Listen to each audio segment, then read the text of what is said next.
cultura popular, uno de los elementos más representativos de la antigua Roma son los combates de gladiadores y el mundo que gira alrededor de ellos. No obstante, la visión que la gente tiene de estos suele estar sesgada, debido a que su representación en el medio audiovisual está orientada a la epicidad y a la brutalidad. Por este motivo, en este vídeo pretendo desmontar los clichés y las ideas erróneas que nos han llegado a través del cine y las series. En primer lugar, es importante conocer la historia de la antigua Roma y el contexto en el que surgen los combates de gladiadores. Roma fue fundada en la segunda mitad del siglo VI a.C. en la colina del Palatino, a orillas del río Tíber, en el centro de la península itálica, en la que habitaban diversos pueblos como los latinos, los sabinos y los etruscos.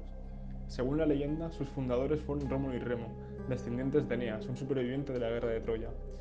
No obstante, según los datos proporcionados por la arqueología, el origen de la ciudad se encuentra en la agrupación de diferentes tribus en torno a las 7 colinas que había en la zona, siendo en un principio un núcleo de comercio regional. En este primer momento, el sistema político es una monarquía aristocrática, donde el rey era considerado el primero entre iguales y los patricios, la aristocracia, aportaban contingentes al ejército. Según la leyenda, hubo 7 reyes, siendo Rómulo el primero de ellos, aunque solo se demostró la existencia de los 3 últimos, que eran etruscos. El último fue Tarquinio el Soberbio, al cual derrocaron los patricios en el año 509 a.C. según la tradición. Sin embargo, las investigaciones han demostrado que el cambio de sistema se debe al conflicto entre patricios y plebeyos que se dio durante el siglo V y cuyo origen se encuentra en una crisis económica y en el aumento de las desigualdades entre las dos clases sociales. A principios de este siglo, el comercio se hunde, por lo que Roma empieza a expandirse mediante conquista de otros territorios para conseguir recursos, pero las nuevas tierras las acapara la oligarquía, que se hace más rica y pasa a tener el control político y social, por lo que la forma de gobierno pasa de ser una monarquía a una república. El ejército tuvo un papel importante, ya que en ese momento estaba formado por plebeyos y decide sublevarse, por lo que deja de participar en las guerras. Ante esta situación, se promulgan una serie de leyes para otorgar más derechos y representatividad a la plebe, a la vez que la situación económica va mejorando. La solución final es la conquista de la ciudad etrusca de Velles, que da comienzo a la anexión de toda la península a Roma. Durante este periodo se dan las 3 guerras púnicas, en las que Roma finalmente derrota a Cartago y se establece como la principal potencia colonial del Mediterráneo, iniciando su expansión imperialista y cambiando su sistema económico de base agrícola a uno de base esclavista. En el siglo I a.C. se produce una crisis generalizada del sistema republicano, que es aprovechada por diferentes personajes para dar golpes de Estado y originar guerras civiles. Finalmente, se establece un triunvirato formado por Pompeyo, Craso y Julio César, el último de los cuales es nombrado cónsul y marcha hacia la conquista de las Galias, donde gana reputación y prestigio. Este se proclama dictador, entrando en Roma con su ejército al regresar e iniciando una guerra civil contra Pompeyo, de la cual sale victorioso. Al poco tiempo muere asesinado y se abre un conflicto sucesorio entre Marco Antonio, su mano derecha, y Octavio, su sobrino adoptivo, que se soluciona con una guerra civil y la victoria del segundo, que se proclama emperador en el 27 a.C., dando paso al periodo de mayor esplendor de Roma. Los combates de gladiadores nacieron en la esfera privada, como rito funerario para honrar a hombres importantes, por lo que el Estado no participaba en ellos. Esta costumbre la tomaron los romanos de los etruscos, que a su vez la tomaron de los griegos a través de los contactos entre ambos pueblos. La idea era que la sangre del vencido favorecía el espíritu del difunto en la otra vida, por lo que en este primer momento sí moría uno de los contendientes. De hecho, en muchas tumbas encontramos grabados que eran representaciones de combates de gladiadores. No obstante, a partir del siglo II a.C., perdieron esta significación sagrada, ya que crecieron en número y complejidad, por lo que se distanciaron de los funerales al necesitar más tiempo para ser organizados y se hicieron más populares. Aún así, en esta época lo importante era la lucha en sí, no los gladiadores, pero hacia el final de la República ya encontramos los nombres de algunos de ellos, dando a entender que empezaron a convertirse en estrellas. Ya en época imperial, estos combates estaban generalizados y profesionalizados, ya que el emperador los utilizaba para conmemorar ciertos días, como por ejemplo cumpleaños o el nacimiento de hijos. Augusto llevó a cabo una reforma en la que dotó a la gladiatura de unas reglas y una organización más estrictas, por lo que los juegos tomaron unas connotaciones un poco distintas de las que habían tenido durante la República.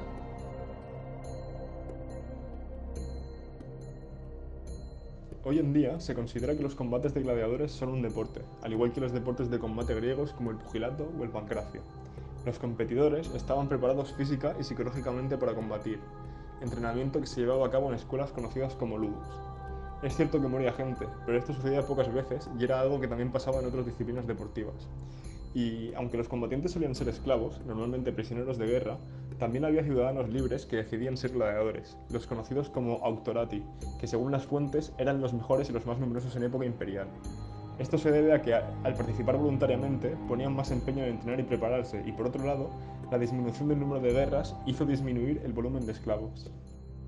Así y todo, la sociedad consideraba a los gladiadores como atletas, y el hecho de que el deporte fuera sangriento era algo normal, ya que la violencia era un elemento central en el mundo antiguo, como hemos podido ver al repasar la historia de la civilización romana. Por este motivo, es lógico que hubiera una cierta cantidad de violencia presente en cada aspecto de la sociedad. Un deporte que no incluyera este elemento se consideraba que estaba alejado de la realidad, pues Roma prosperaba a base de conquistas y guerras. Para acabar con este apartado, y como prueba indiscutible de que lo que se iba a ver al circo era un deporte, los combates tenían unas reglas estrictas y había hasta 2 árbitros que controlaban que el enfrentamiento se llevase a cabo de la mejor manera posible. De hecho, una de las reglas era que los combates tenían que ser justos, por lo que muchas veces se realizaban pesajes para equiparar la condición física de los luchadores, de forma parecida a lo que ocurre en el boxeo moderno. Y no había enfrentamientos en los que un solo gladiador se enfrentara a varios a la vez.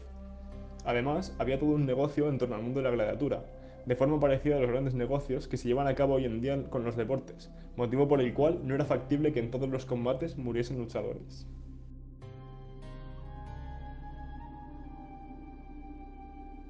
Como hemos dicho antes, un deporte que no exaltara algunas cualidades militares no tenía sentido para los romanos, y precisamente los buenos gladiadores representaban las cualidades físicas y morales que debía tener un buen soldado, por lo que servían de ejemplo e inspiración para que los espectadores quisieran convertirse en buenos soldados. De esta forma, nos damos cuenta de que el deporte gladiatorio no giraba en torno a la muerte, sino que lo esencial en él era representar estos valores. La posibilidad de ser herido o de morir era algo esencial a la hora de mostrar valentía, elemento importante en la arena, ya que los vencidos a los que se condenaba a muerte eran precisamente los que combatían mal, ya fuese de manera deshonrosa o cobarde. Para la sociedad romana, los combates de gladiadores eran algo esencial, pues expresaban perfectamente su identidad como pueblo. Es más, levantaban la admiración tanto de plebeyos como de aristócratas intelectuales, ya que el espectáculo que acudían a ver al anfiteatro era contemplar cómo hombres excepcionales prevalecían en circunstancias que serían mortales para cualquier otra persona. No obstante, y aunque suene contradictorio, la consideración social de los gladiadores era más bien negativa, pues eran infames, una categoría social que incluía a todas aquellas personas que llevasen a cabo un oficio en el que se metieran sus cuerpos a los deseos de otros. Este servilismo era inaceptable para la moral romana, de igual forma que exhibirse ante el público. Por último, en cuanto a la vinculación entre la gladiatura y la política, esta se acentúa en la época imperial, aunque estaba presente desde mucho antes. Durante la República, los senadores competían entre ellos por organizar combates, pues esto les brindaba una gran popularidad y les facilitaba el ser reelegidos o tener más poder e influencia. Pero en época imperial, al estar el Senado sometido al emperador, esto perdió su sentido, y los juegos perdieron fuerza al no haber nadie que quisiera hacerse cargo de sus altos costes. No obstante, Augusto era consciente de la gran popularidad de la que gozaban entre el pueblo romano, y de que un gobernante sin el apoyo de su pueblo estaba condenado, por lo que los integró dentro de las actividades que dependían del Estado. De esta forma, empezó a organizar juegos y creó luz imperiales para que estos costaran mucho menos dinero. Es más, a partir de este momento, los anfiteatros se extendieron por todo el imperio, y esto se debe también a que se utilizaban los combates de gladiadores como una forma de armonización de los pueblos conquistados. En conclusión, con Augusto los combates de gladiadores hicieron un viraje y se convirtieron en un elemento de control social. Un elemento que evidencia la complejidad que alcanzaron los espectáculos gladiatorios es la variedad que había de tipos de gladiadores, cuyas características están bien detalladas en las fuentes antiguas. Al principio no había unos tipos concretos, sino que los gladiadores eran prisioneros de guerra que portaban el equipamiento propio del pueblo al que pertenecían. Por ello, en este primer momento predominaban los samnitas, que pasaron al ideario romano como el prototipo de gladiador, el samnis.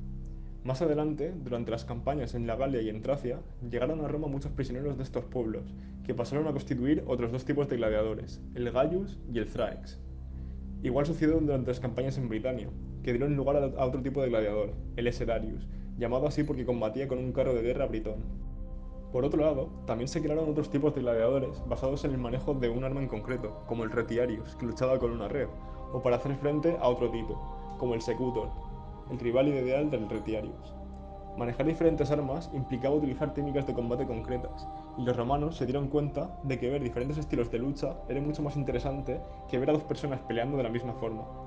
Hay que destacar que los combates que predominaban eran los singulares, de uno contra uno, más que los que se llevaban a cabo en grupo. Por otro lado, los gladiadores portaban un equipamiento concreto que les protegía ciertas áreas del cuerpo que tenían al descubierto, y que de ser heridas podían afectar al normal transcurso del combate. Hemos de recordar que estas luchas eran un espectáculo, por lo que interesaba que duraran el máximo posible, cosa que habían de controlar los árbitros.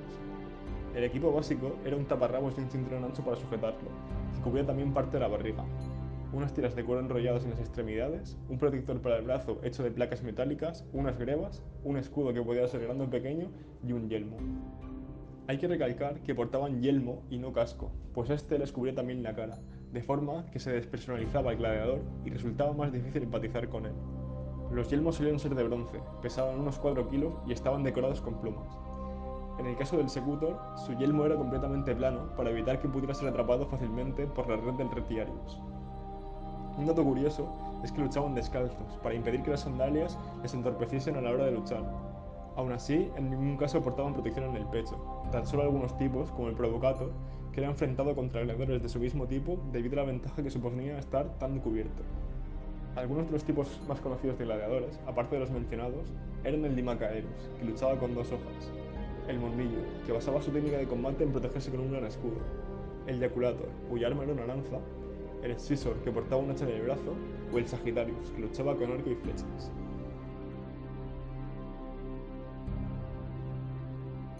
A continuación, y para finalizar el vídeo, voy a comentar una serie de curiosidades que me han parecido interesantes a la hora de aproximarme al mundo de la gladiatura y en mi opinión sirven para comprender un poco mejor su esencia.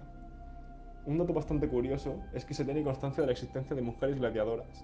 En la sociedad romana se distinguía entre mujeres de clase alta y de clase baja, llamadas respectivamente fémina y mulier. Lo que hiciesen las segundas pasaba bastante desapercibido, por lo que no importaba que se metieran a combatir en la arena.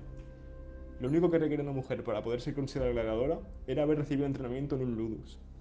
Para finalizar este tema, hay que destacar que ver a una mujer combatiendo en la arena era un hecho poco frecuente, y cuando lo hacían luchaban contra otra mujer, pues ya en ese entonces se tenía la idea machista de que no podían estar al mismo nivel que un hombre, como sucede hoy en día en la mayoría de deportes. Otro dato curioso es que en las gradas de los anfiteatros se vendía todo tipo de comida y refrigerios, aunque obviamente para las personas de estatus elevado se reservaba lo mejor, pero aún así la plebe podía tener acceso a la carne, cosa que no era muy corriente. Además, el público recibía otro tipo de atenciones, todas procuradas por el editor, el organizador del combate, como por ejemplo la Sparsio, una rociada de agua que se hacía en los días más calurosos. Por último, el espectáculo no terminaba con los combates, sino que estos solían estar seguidos por una fiesta en la que a veces podía participar el pueblo llano. Hasta aquí los datos que más interesantes me han parecido sobre el mundo de los gladiadores. Espero que este vídeo pueda servir para acercarse un poco más a este elemento tan representativo y característico de la antigua Roma y para poder entender mejor el pensamiento de la época. Gracias y un saludo.